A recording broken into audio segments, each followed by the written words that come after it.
Before we start this video, I kind of want to tell you why I made it.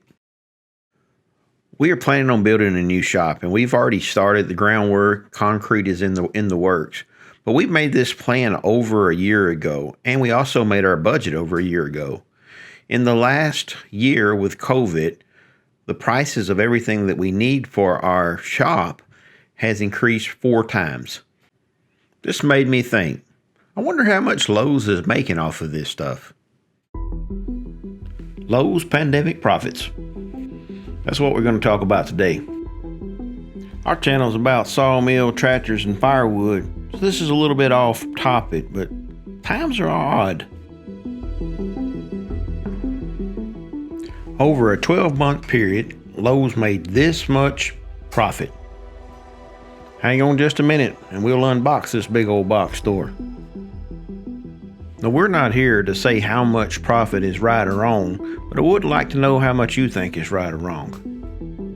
Before we get started, I want you to leave a comment below and tell me what you think Lowe's made for profit over the pandemic. I hope we can have a productive conversation. All right, let's get started. First off, I'm not making fun of the pandemic. It affected everybody in some way, some more than others. For many of us, our life come to a standstill, and many industries come to a standstill also.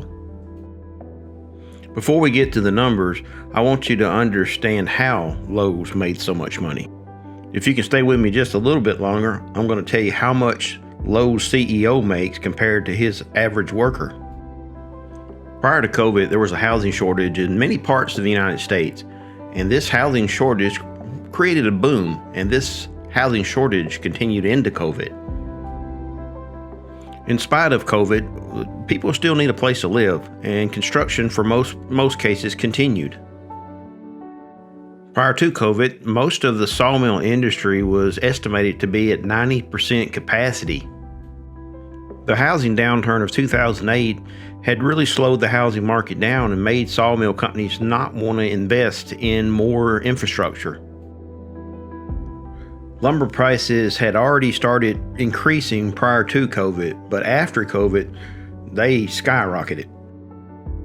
Over the last 12 months, lumber prices have risen 377%. To put that into context, it's added an additional $44,000 to the median household bill cost.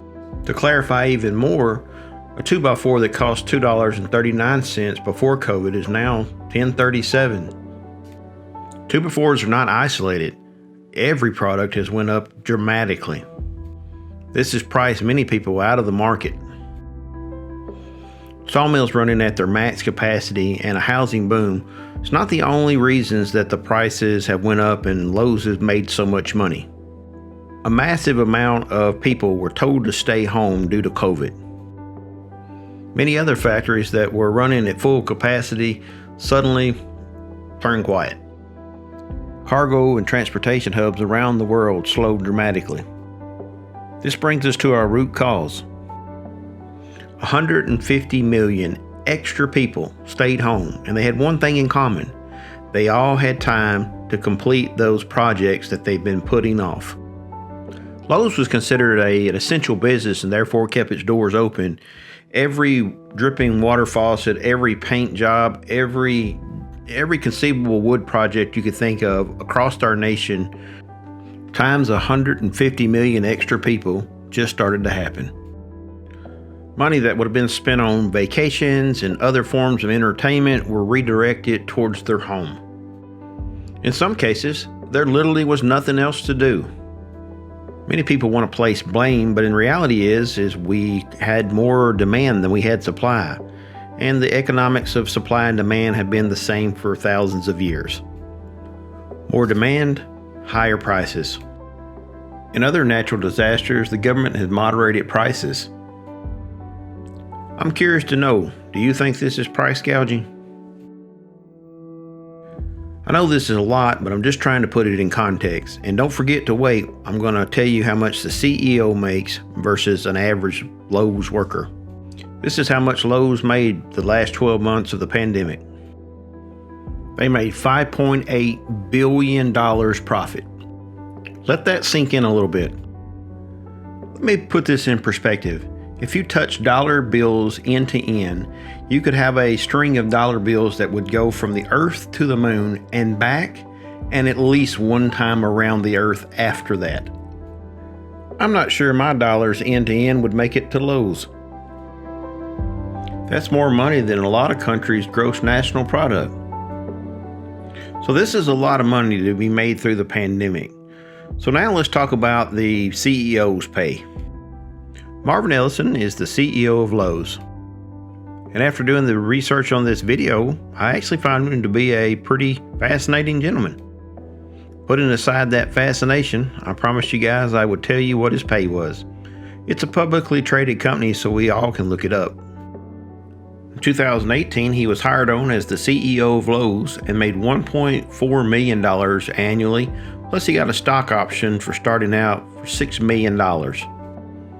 In 2019, Mr. Ellison got a raise to $11.6 million. I want you to hang with me just a little bit after we finish telling you what his salary was compared to the median worker's salary.